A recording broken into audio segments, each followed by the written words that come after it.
Kita bertemu lagi, saudara-saudariku yang terkasih. Kembali Anda berjumpa dengan saya, Pastor Igo Walerubun MEC, dalam Kisah Para Orang Kudus Setiap Hari. Tanggal 2 September, kita memperingati dua kelompok martir di dalam gereja kita, yakni martir-martir dari Paris tahun 1792 dan martir-martir Korea. Kelompok martir yang pertama adalah martir-martir dari Paris tahun 1792.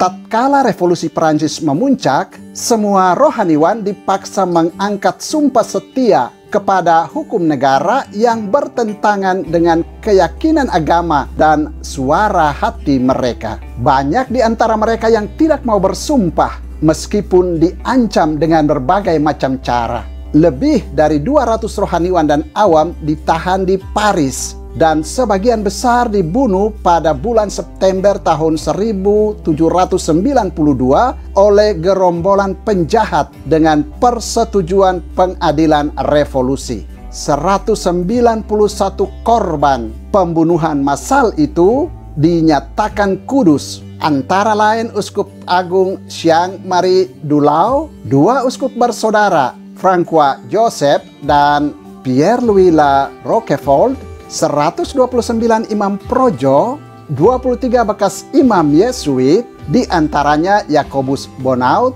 31 biarawan, dan 5 orang awam. Kelompok martir kedua yang kita peringati pada tanggal 2 September adalah martir-martir Korea.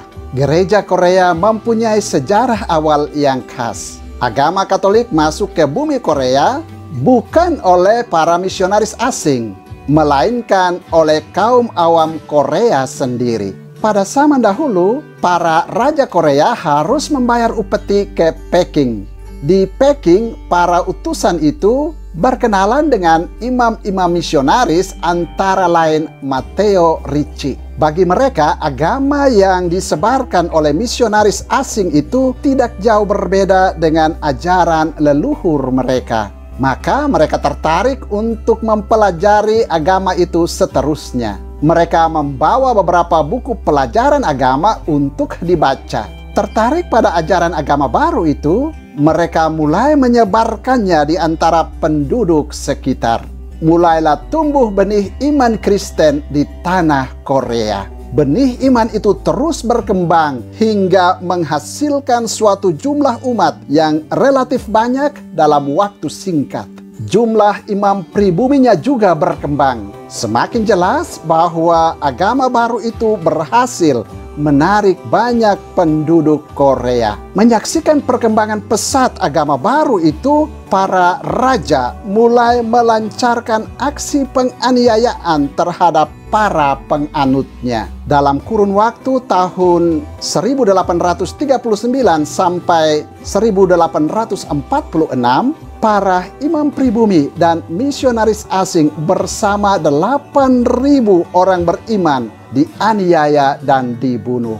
Meskipun demikian, warta Injil terus disebarluaskan ke seluruh negeri itu. Di antara mereka, 78 orang dinyatakan kudus pada tahun 1925. Mereka itu antara lain Laurentius Joseph Maria Imbert, Peter Maubant, Yakobus Chustan, dan imam pribumi Korea yang pertama Andreas Kim, bersama dengan puluhan guru agama, pria dan wanita awam, serta orang-orang muda.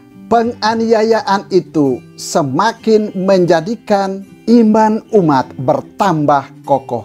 Setelah Rusia menduduki Korea Utara pada tahun 1945, banyak orang beriman, imam pribumi, dan misionaris disekap dalam penjara dan dibunuh oleh kaum komunis.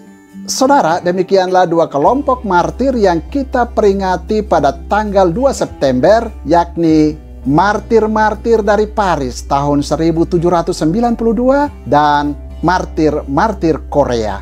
Para martir dari Paris dan para martir dari Korea, doakanlah kami. Tuhan memberkati.